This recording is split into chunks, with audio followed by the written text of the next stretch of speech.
Welcome back to the Parenting Podcast from Dubuque, Iowa. We're so glad we get to come together today.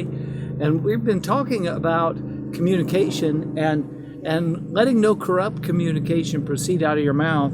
Ephesians 4:29 says, "Let no corrupt word proceed out of your mouth, but what is good for necessary edification, that it may impart grace to the hearers."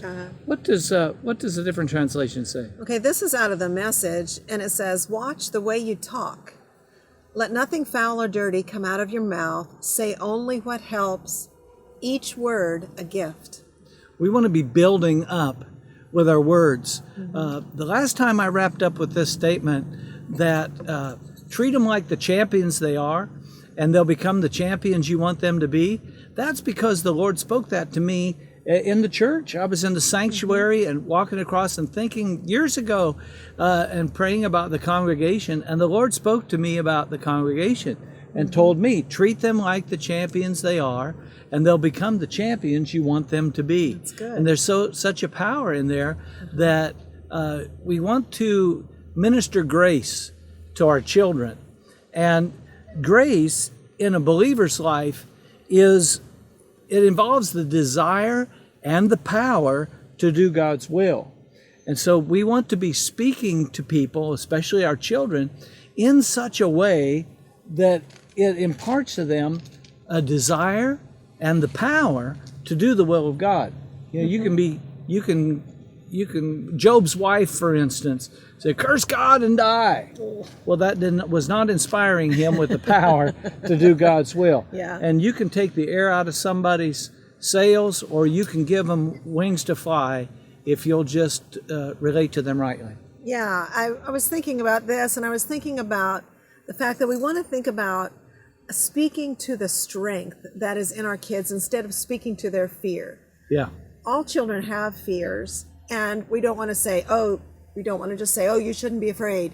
Yeah. But we want to speak to their strength. And so instead of agreeing with their fear and saying, "Oh, yes, you need to be careful, you need to be afraid, you should be, watch out, watch out, watch out all the time." You shoot your eye out. Then why don't we speak to their strength and say, "No, I know that God is with you. I know that He's in you. And I know that you will listen to His voice and you're going to make a wise decision." I was thinking about how there's so much talk right now about kidnappings and things like that. And that's a real thing. And there are real evil people in this world. Yeah. Until Jesus comes back, we have things to deal with. But I think we want to send our children out with strength instead of just talking to them about everything horrible that could possibly happen to them and filling them with more fear and making their choices be fear-based. Instead, speaking to their strength and letting them know that they'll make wise decisions. And this is why you should make this decision, because this is wise and this will protect you. And so just little adjustments sometimes will really help our children to be empowered instead of be fearful. That's right. And I think, well, that's really good. And I was reminded of something that really ministered grace to me years ago, because there was a time when I would not take a step because what's going to happen? I might face some challenges. Yeah. And I heard someone say about the challenges, if something happens, we'll deal with it. If something comes up, you'll deal with it.